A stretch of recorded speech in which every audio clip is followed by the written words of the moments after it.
जहां इस वक्त संबोधित कर रहे हैं लोकसभा स्पीकर ओम बिरला की कार्यशैली ये हमारे विचारों में रही है, हमारी कार्यप्रणाली में रही है। इस नाते आपका सौभाग्य है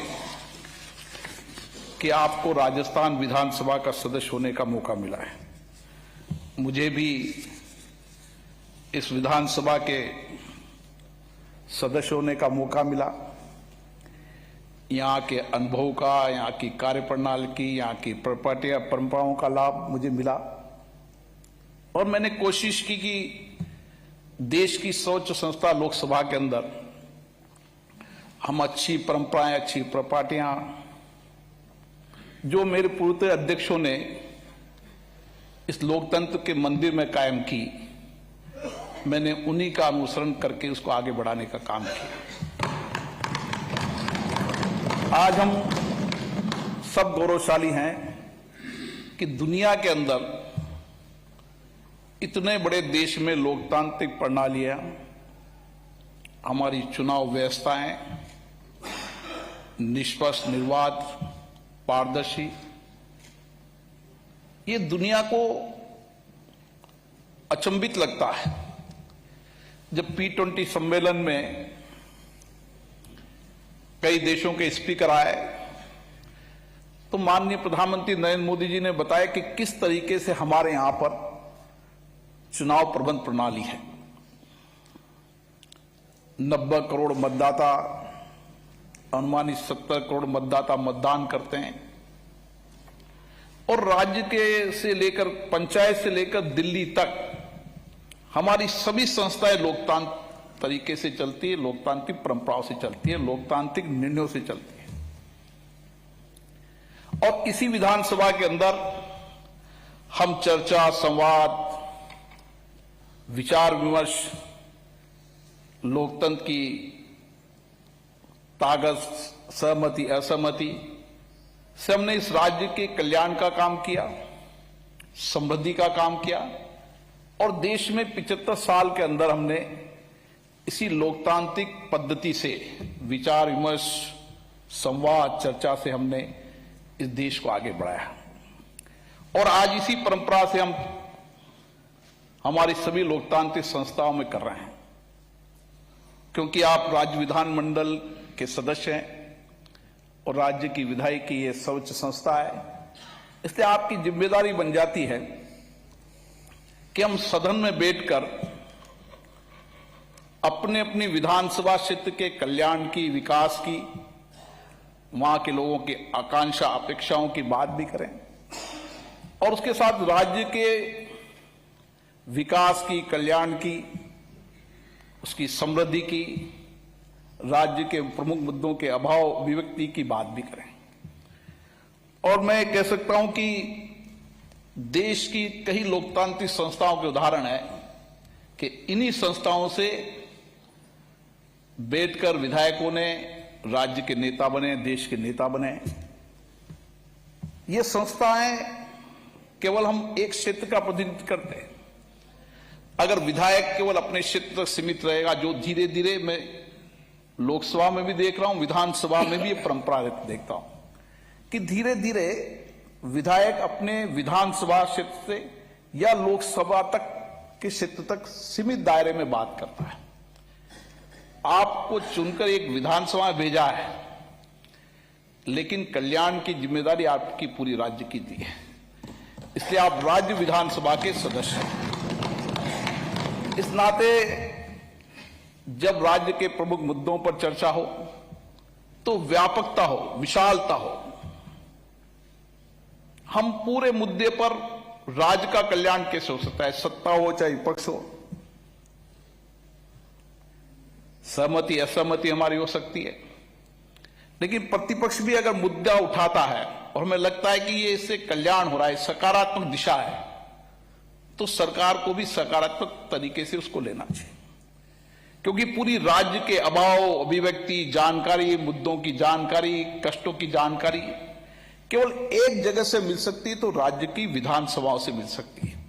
जहां आपको पूरे राज्य के बारे में, वहां हो रही घटनाओं के बारे में, वहां की परिस्थितियों के बारे में, वहां लोगों के अभावों के बारे में, वहां की चिंताओं के बारे में आपको विधानसभा के माध्यम से अगर सकारात्मक रूप से सरकार इन सब उठाए मुद्दों को, राजनीतिक कुछ मुद्दे राजनीतिक आधार पर होते हैं, कुछ मुद्दे केवल हमें विरोध करना है उसके आधार पर हो सकते हैं, लेकिन उसमें कई मुद्दे ऐसे हैं जिससे लगता है कि इससे इन मुद्दों को सकारात्मक दिशा से ले सकते हैं तो उससे राज्य का कल्याण होगा, तो हमें भी सोचना चाहिए।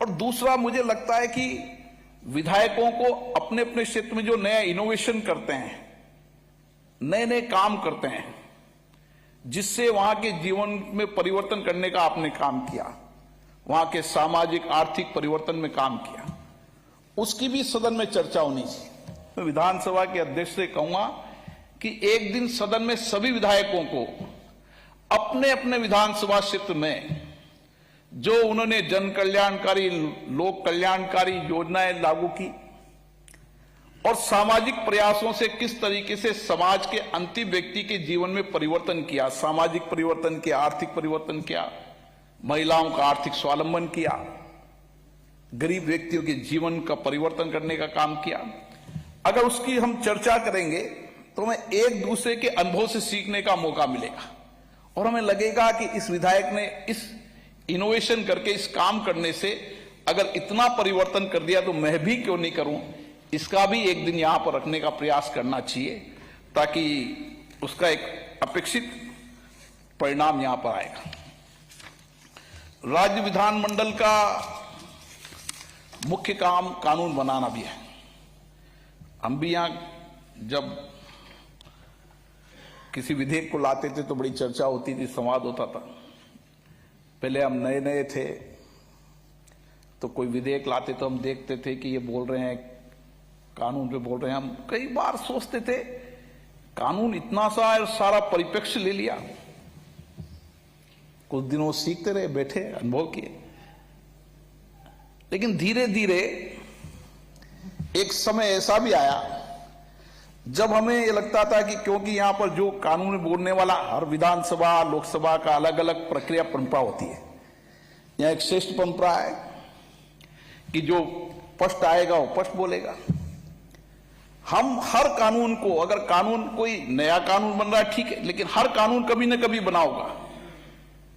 भारत की सरकार ने पहली बार देश में आजादी के बाद नए कानून परिवर्तन करने का काम किया।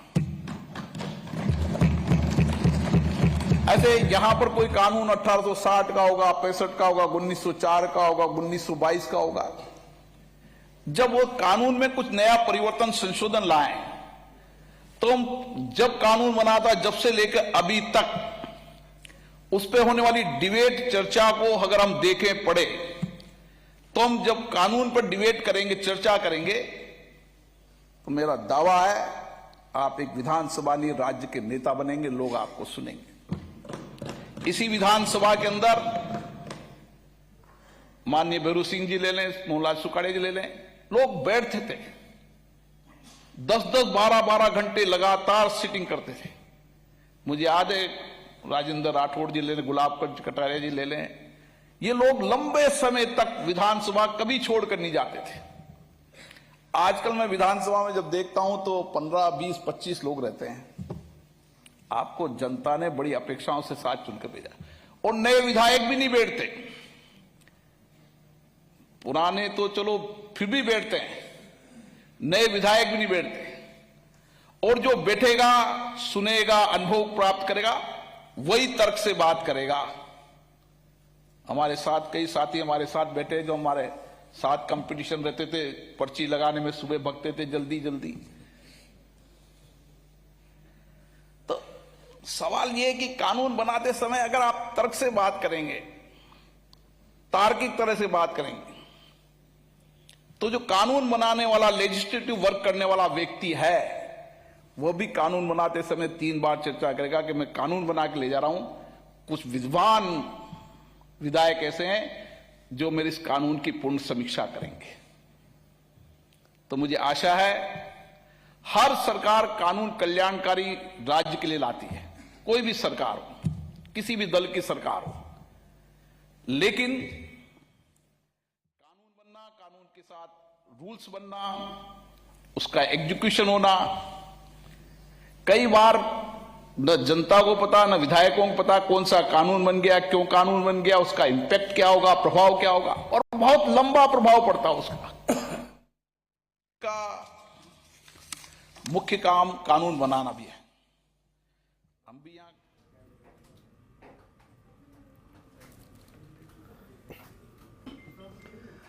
लोकसभा स्पीकर ओम बिरला को आप सुन रहे थे, जिन्होंने बहुत बारीकी के साथ समझाने की कोशिश की जा रही है कि किस तरीके से विधानसभा के अंदर एक विधायक की जिम्मेदारी होती है। जब एक विधायक जीत कर आते हैं तो वह सिर्फ एक विधानसभा क्षेत्र का प्रतिनिधित्व नहीं करते, क्योंकि वो जो शपथ भी ले रहे होते हैं वो राज्य विधानसभा के ले रहे होते हैं, यानी कि उनकी जिम्मेदारी पूरे प्रदेश को लेकर होती है। दूसरी तरफ वो ये भी बता रहे हैं कि जो विधायक है उनको निरंतर अध्ययन करना चाहिए, अध्ययन विधायी कार्य प्रणाली का, अध्ययन नए नए विधायकों का। कानून उतना ही कल्याणकारी बनेगा और इसलिए मैं आपसे आग्रह करूंगा कि कानून बनाते समय हमें परिप्रेक्ष्य में माननीय अध्यक्ष जी से भी आग्रह करूंगा, कुछ सलाह हम भी इनको देंगे, कुछ अगर सहयोग होगा तो इनको करेंगे कि धीरे धीरे राज्य की विधानसभाओं की जितनी डिबेट चर्चा है उनको हम एक लेजिस्लेटिव प्लेटफॉर्म पर ला दें। भारत की संसद ने जितनी भी राज्य विधानसभाओं की डिबेट है, चर्चा है, बजट है, वो एक प्लेटफॉर्म पर लाने का काम किया है। आप सारे राज्यों के बजट को हमारी लोकसभा की साइट पर देख सकते हैं। आप जब कभी बजट पर चर्चा करेंगे तो किस किस प्रदेश ने कौन कौन सा बजट किसके लिए रखा है, कितना खर्चा हुआ है। तो हम इसी तरीके से जितनी चर्चाएं हुई है अभी तक, जिन विषयों पर चर्चा हुई है, आप विषय डालें, सब्जेक्ट डालें। आज तक 1952 उसके पहले भी अगर यहाँ पे रिकॉर्ड हो तो उस तक की चर्चा आएगी तो आपको पढ़ने में सुविधा होगी। उन मुद्दों पर भी, अकाल के मुद्दों पर भी कब कब क्या प्रमुख मुद्दों पर चर्चा होगी, तो मुझे लगता है कि एक बेहतर तरीके से हम चर्चा कर पाएंगे। इसी तरीके से बजट पर विभागों के डिमांड पर चर्चा, बजट के समय भी बजट पर पहले के बजट का अनुभव, पहले के बजट के अनुमान, आज के अनुमान, वास्तविक अनुमान, आंकड़े। हमारे राव राजेंद्र सिंह जी अभी विधानसभा में नहीं है, लेकिन जब बोलते थे हम सुनते थे कि कितनी तैयारी के साथ आते हैं, तो लोग उनको सुनते थे, समझते थे। तो बजट पर डिबेट करते समय केवल मेरे क्षेत्र में ये स्कूल बनना चाहिए, कॉलेज बनना चाहिए, विधानसभाओं का जो स्तर है ना वो इतना ही रहने लग गया, केवल अपने इलाके की बात करना कि बजट प्रदेश का है, आप प्रदेश के सदस्य हैं। आपको जब बजट पर चर्चा हो तो आज तक जो बजट लाए उनके क्या अनुमान हुए, उन बजटों का क्या क्या इंपैक्ट हुआ, क्या क्या उसका कल्याण हुआ, और जिनके लिए बजट लाए थे उस बजट का उस अंतिम व्यक्ति के आर्थिक सामाजिक जीवन में क्या प्रभाव पड़ा। जब उसकी उस तरीके से आप डिबेट करेंगे, चर्चा करेंगे, तो आपको लगेगा कि हाँ इस बजट से परिवर्तन हुआ, उस बजट का लाभ नहीं मिला, या इस बजट को कई बार तो मार्च के एंडिंग में, एक महीने में खर्च किया, पूरे साल में कई बार बजटों को मार्च के अंतिम सप्ताह में या अंतिम महीने में खर्च किया जाता है। इस परंपरा को परिवर्तन करने का लाभ मिलेगा जब बजट पर, उस विभाग की अनुदान मांगों पर आप व्यापक चर्चा करेंगे। मेरे पूर्ववर्ती माननीय सदस्यों ने बहुत गंभीरता से सब मुद्दों पर आपसे चर्चा कर ली है। मेरा तो आपसे आग्रह है कि हमें अब नई टेक्नोलॉजी की ओर भी जाना चाहिए। हमें कोशिश करना चाहिए कि 100% क्वेश्चन ऑनलाइन लगे, पेपरलेस विधानसभाएं हो। आपके आने वाले समय में ये विधानसभा डिजिटल बने, ताकि यहां पर बैठकर ही अच्छा विद्वान माननीय विधायक सब चीजों को पढ़ के बोल सके। और टेक्नोलॉजी का जितना अपन उपयोग करेंगे उतनी बेहतर चर्चा संवाद कर पाएंगे, चाहे प्रश्नकाल हो, चाहे स्थगन हो, चाहे प्रमुख मुद्दों पर चर्चा हो, चाहे बजट हो। इन सारी चीजों का पहले तो हम विधानसभा के अंदर पेपर कटिंग ही मिलती थी यहाँ पर। मुझे आशा है कि नए विधानसभा के अध्यक्ष सबको डिजिटल कर देंगे, घर बैठे वो सब चीजों की मांग करें। आपको जिस विषय पर बोलना है, जिस सब्जेक्ट पर बोलना है, आपने बटन दबाया, उस सब्जेक्ट पर आपको आज तक की डिबेट, चर्चा, उसके संबंधित सारे विषय मिल जाएंगे, तो और बेहतर चर्चा कर पाएंगे। क्योंकि इस विधानसभा का बहुत गौरवशाली इतिहास रहा है। हमें सौभाग्य मिला है कि आप इस विधानसभा के सदस्य हो। यहाँ की गौरवशाली परंपरा, प्रपाटियां, यहाँ की डिबेट, चर्चाएं, यहाँ के वाद विवाद के अंदर कृष्णवान भी चलते थे।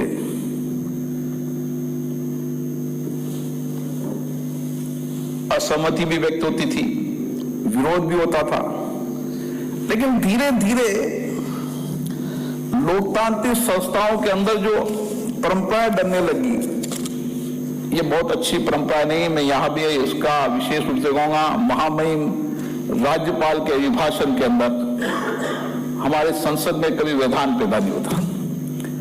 मैं राज्य की विधानसभा में आग्रह करूंगा कि राज्यपाल हमारे संवैधानिक पद पे हैं, कम से कम उनके भाषण पर, अभिभाषण पर कोई गतिरोध पैदा नहीं होना चाहिए। हमारी कोशिश होना चाहिए कि हम अध्यक्ष जी से मिले, कुछ महत्वपूर्ण मुद्दों पर चर्चा करना है तो उसका विषय उठाएं। कोई लाभ नहीं मिलता,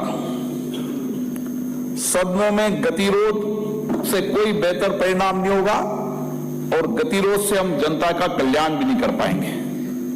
हम सार्थक परिणाम जब ही ला पाएंगे, चाहे पक्ष हो विपक्ष हो, जब हम सदनों में चर्चा करेंगे, डिबेट करेंगे, मुद्दे उठाएंगे, तो हम कार्यपालिका की पारदर्शिता भी ला पाएंगे और कार्यपालिका के एग्जीक्यूशन के अंदर भी बेहतर ला पाएंगे, और शासन के अंदर भी, सरकार में भी पारदर्शिता जवाब देते पड़ पाएंगे।